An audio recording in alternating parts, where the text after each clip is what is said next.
वाशी येथील एका कार्यक्रमामध्ये ज्ञानेश महाराव यांनी केलेल्या वक्तव्याच्या निषेधार्थ नागपूरच्या रामनगर येथे भाजप आणि हिंदू संघर्ष समितीकडून निषेध आंदोलन करण्यात आले। ज्ञानेश महाराव यांनी हिंदू धर्मियाच्या आराध्य दैवतांसोबत वादग्रस्त, आक्षेपार्ह आणि अपमानजनक वक्तव्य करत असताना शरद पवार काहीच बोलले नाहीत। हिंदूंचा होणारा अपमान ते पाहत बसले होते। त्यांच्या निषेधात आज सकल हिंदू समाज आणि भाजप तर्फे नागपूरच्या रामनगर चौकात आंदोलन करण्यात आले।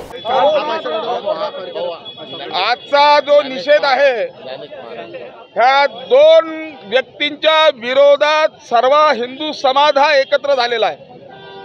ज्ञानेश महाराव नावाचा एक व्यक्ती संभाजी ब्रिगेडच्या माध्यमातून त्याच्या बाजूला शरद पवार बसलेले असतात आणि तो स्टेटमेंट देतो शरद पवारांच्या समोर, असंख्य बहुसंख्याक हिंदूंचा देश हा भारत देश आहे, रामाला मान्यता काश्मीर ते कन्याकुमारी पर्यंत आहे, ज्या रामाचा आदर्श घेऊन ह्या देशाची प्रेरणा आहे।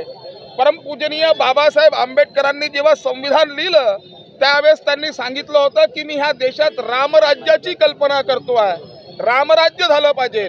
अशा वेळेस ज्ञानेश महाराव नावाचा व्यक्ती हा आपल्या असंख्य कोटी हिंदूंच्या विरोधातल्या आराध्यांच्या विरोधामध्ये वाचाळ शब्द बोलतो, तो त्यांच्या चरित्रावर जातो।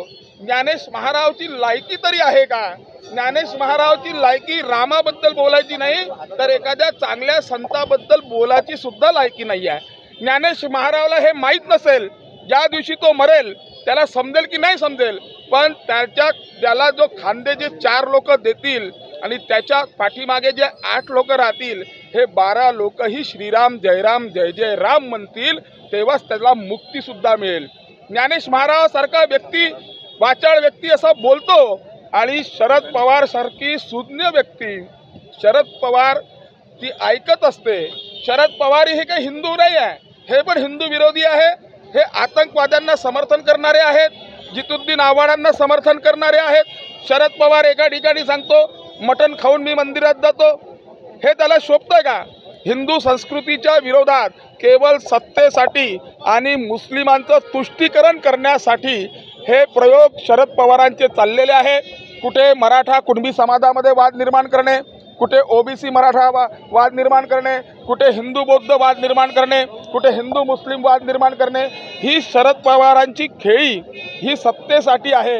ही सत्तेसाठी आम्ही कोणीही सहन करणार नाही।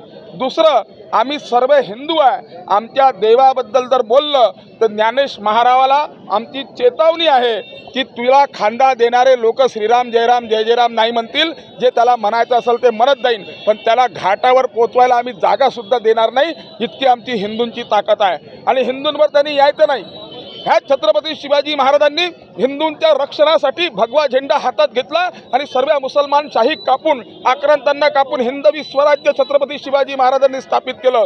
त्याचे पूर्वज, त्यांचे वंशज आम्ही सर्व हिंदू आहे, म्हणून आम्ही त्यांचा निषेध करतो आहे। एकीकडे राहुल गांधी सांगतो की भारतीय जनता पार्टी संविधान बदलणार, त्यांनी आपली पोळी शेकली आणि आता तो म्हणतो की आम्ही आरक्षण रद्द करणार।